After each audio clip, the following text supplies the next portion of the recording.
Transit, I believe, is a part of a community's infrastructure. My role here at Ozark Regional Transit is I am the executive director. Just as much as we have roads and bridges and sidewalks, public transit is just one of those other legs of moving around a community.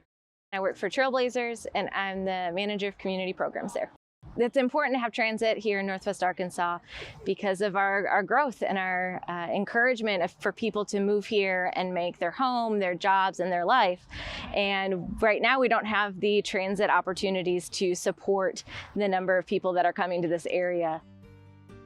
I am the Director of Community Engagement at Crystal Bridges. When I moved to Northwest Arkansas, I was actually pretty surprised that there was no transportation, and it was pretty hard to navigate. Many people cannot go to arts and cultural centers because there is no transportation to get you there easily. And that makes it difficult for art to be accessible for everyone. Transit is super important, specifically right now in NWA, especially because of all the flooding of people coming from different communities. There's just a lot of people that, need to get to work or need to just get to the grocery store or go to the library or go to arts events or just be a part of the community that don't necessarily have 100% access to getting around to be a part of that life that is happening here in NWA.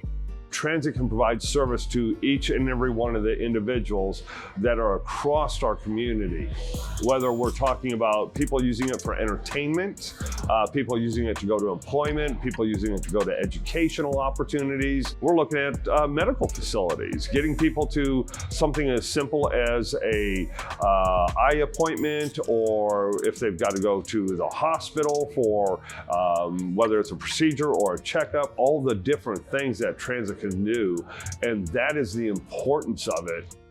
If you come to visit this region or you live here, you don't have access to a car, the only chance you have to move around, wherever, go to school, go to the market, is using a bus. And when you go to the bus stop is there is nothing except a stick saying bus stop. It can be any weather condition on any place in the road. No signage, no nothing. It should be a bench, it should be a roof, it should be something like at least protect people waiting for the ride. You talk about the diversity of the residents. I mean, our diversity is probably greater than what I've ever seen in any other area. We have foreign nationals that are coming here to work. We have people that have grown up here multi-generationally. And the thing that they have in common is they're all stuck in traffic. I'm coming from Mexico City. So when I came here first time as a professional, I got a ride from the airport to the place I was staying, and after that I was live alone and I couldn't go anywhere. I was in downtown Fayetteville and I was like, I couldn't move, I couldn't do anything, and I didn't understand because as a tourist I had no driving license, I had no car. So like I really was walking, and walking here I discovered it's dangerous. There are a lot of places without sidewalks. Distances are huge. Museums historically have been viewed as not representative of a whole community, especially communities of color. So the museum really wants to work towards shifting that perception and really meeting people where they are in their own town. Museums have a social responsibility too, that we can be a contributor to our region as a good neighbor. This is a collaboration across Northwest Arkansas that includes the Ozark Regional Transit Authority, Crystal Bridges Museum of American Art, as well as artists Lakisha Harper Bradley and Octavio Logo. The museum moved out of its art lane and really tried to take significant efforts within the Northwest Arkansas region to be supportive of community member needs, to better understand basic needs and social issues that are affecting our region. Through this process of listening and speaking to local community members, artists, organizations, we saw an opportunity for the museum to create a new model for art to play a greater role in the needs of our community. How can we do that creatively? And so we created a partnership, the Arts and Social Impact Partnership model, to unite both the power of art and people in working together. I am the CEO and founder of Mighty by Design Therapeutic Art Studios.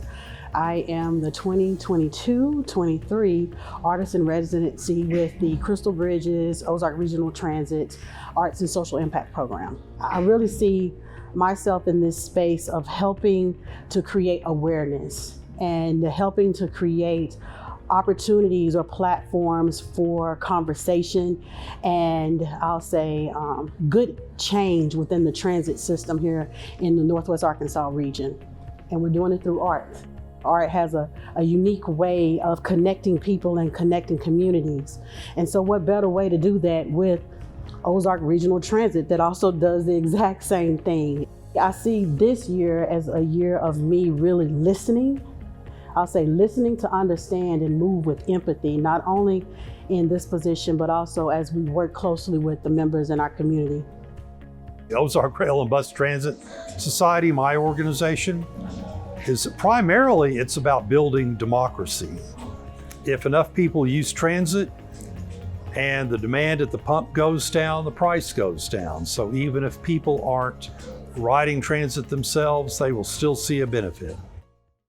Transit provides solution to many issues contemporary related to global warming, pollution, stress produced by traffic, stress produced by not having time to read your phone and drive at the same time, accidents, all those things that if you're driving or riding in public transit, wherever the format is, you will have time to read your mails, to send your texts, to do your videos. I was in that boat of, I need to figure out how to get to my job here, or I have this event going on in this part of the town and had to figure out how to navigate, how do I get there? I've just heard countless stories about people who've lost jobs because just didn't even really know the resource was there for them. There's also women who are from other countries and do not have a license and cannot literally drive because they will end up in the incarceration system. It is about helping to use these moments as opportunities to really have what I'll say truth disruptive dialogue. We have to talk about the truth and what is needed. What do our residents need? What do our businesses need? What does the community need? What we're hearing is they need transit. They need opportunities, to get there. This is a catalyst to be able to do that. Lacking of transit, we're talking about economical development. We're talking about health. We put together transit and we put together art. Let's attack problems creatively. Just be creative and we can find a solution. I will say this is Mr. Toad's Wild Ride. It's been really fun. When I first got here, transit, I would talk to community leaders and they would say, oh yes, I see transit is for people who have disabilities and for people that don't have a car. It is so much more than that. I don't understand why people should have bias against the users of public transit. In New York City, everyone used the subway and everyone used the bus. It works for everyone and that's the route. It should be like that. It's that simple. One of the biggest battles is changing the mentality of the community leaders. Transit is for anybody who wants to have an alternative to sitting in traffic. Public transit complements the other events that are going on in a community. I'm the Executive Director of Art Ventures. I have a vested interest in the community having access to our location, but also all of the locations in our neighborhood that can actually improve their quality of life. Transit should be for everyone. I'm really excited about the Hope Station. It's the Estación Esperanza that was inspired by Octavio logo. Estación Esperanza, or Hope Station, which is trying to think a little about public transit in a physical, real bus stop in Northwest Arkansas, specifically here in Springdale, downtown Springdale. This concept It's meant to offer a stage to be used by the community. We call it station because what we want is different people coming all together to this space from different origins, and it's a venue for expression. ORT is happy to open that space for conversation and for creativity, while at the same time provides the service, which is seating and shelter for riders. If we waste this opportunity to look at the future and plan and try to have great transportation options and alternatives, it'll be just more expensive when we try to put it in. The first big next step is for us to have our own dedicated funding. Number two, we've got to start bringing in drivers and mechanics and additional staff. I'm really excited about where this is going. This is something that is super needed, and just because you don't have a car doesn't mean that you shouldn't be able to be a part of all of these different kind of things that make up what life is, that we just literally need the connection to get there. It's not always just about work. It's about being in community with your people and the people you love.